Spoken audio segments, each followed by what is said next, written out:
Ruben, tillykke med sejren. Igen lykkes jo at bruge den samme strategi med at komme bagud med 3. Hvor lang tid kan det blive ved med at holde? Det er sidste kamp, vi gør det her. Det kan ikke gå. Altså, det er en hård kamp, når man skal kæmpe sig tilbage for at være bagud hele tiden, og det kan vi ikke blive ved med. Altså, til sidst så kommer det ikke til at gå. Træder I sammen i bussen, eller hvad sker der der I er bagud med de der 3 og siger, nu skal den altså have? Jamen altså, jeg tror bare, vi gør ligesom sidste kamp, som vi snakkede om, at hvis man skulle være så heldig at komme bagud, som vi gjorde igen, skal vi tage det roligt, vi skal støtte hinanden ud i boksen, og det har vi gjort i nogle af de andre kampe, hvor vi kommer tilbage ud. Men det synes jeg, vi formår at gøre her de sidste 2 kampe. Hvad er det for en vending, der sker?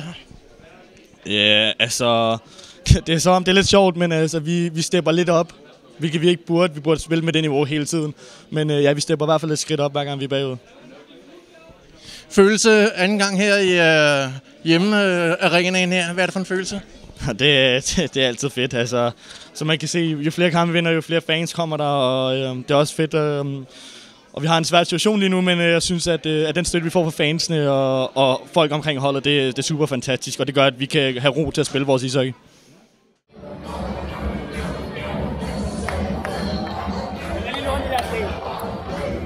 Bliver det Odense næste gang? Det bliver en udekamp, en svær udekamp på onsdag. Hvordan tror du, I vil gribe den an? Samme taktik, som vi har gjort, når vi spiller virkelig godt. Hårdt på de nemme spil, og så skal offensivt nok komme. Odense er et godt hold, og vi har haft meget svært ved dem de sidste par år, men jeg føler, at i år der kan vi godt tage en udsejr.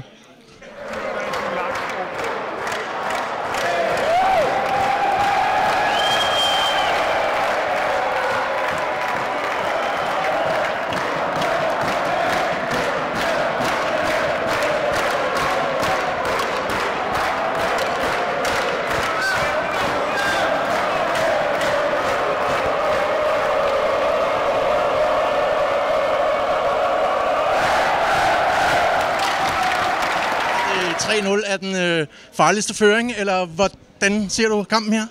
Ja, det kan man vel roligt sige. Nu har vi haft et par kampe, der vi har ligget under med 3-0 og vandt.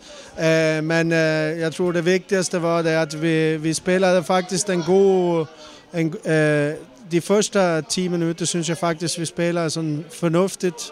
Men et mål fra deres side, det gjorde, at vi blev ikke shaky, men vi stoppede med at gøre det defensive arbejdet færdigt og sådan der. Men jeg synes hen ad vejen så arbejdede drengerne hårdt nok til, at vi kunne tage 3 point. Hvor kommer vendingen i kampen så?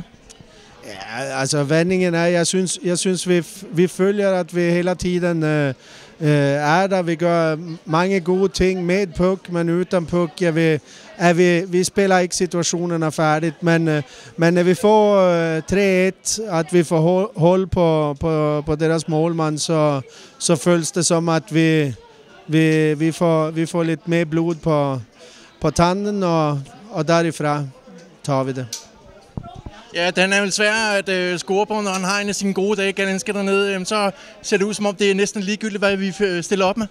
Ja, jeg synes måske i den første og andre perioden, der har vi chancer, men vi er ikke direkte nok i vores afslut. Vi vil gerne finde den der flotte aflevering, i stedet for at nype til på skud. Og det første mål, det er, at vi smider en puck inden for en mål, og så lige pludselig er det mål. Og det er jo ungefær det samme, som de gør på deres andre mål, som er en chancepuck, som går ind. Men det er... I mange hockeykampe, så er det de mål, som bliver lavet nu for tiden. Set udefra, så kunne det godt se ud, som om der er lige manglet en lille smule kynisme en gang imellem. Ja, altså jeg tror, at måske lidt selvtillid nu i det der sidste og var kynisk nok, men jeg synes, vi arbejder på hårdt, og drengerne arbejder hårdt på for at blive mere kyniske. Kan vi få lidt mere kynisme på næste kamp mod Odense på udebane, ja?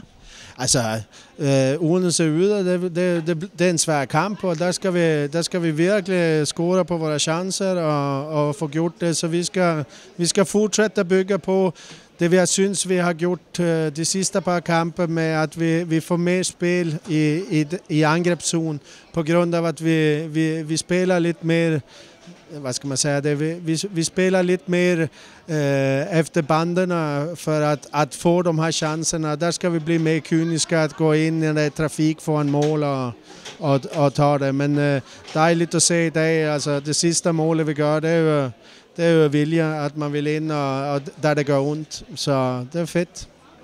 Jeg tænker ikke, I bruger samme strategi med at komme bag med 3-0 over i Odense? Ej, det vil vi helst lade være med at gøre.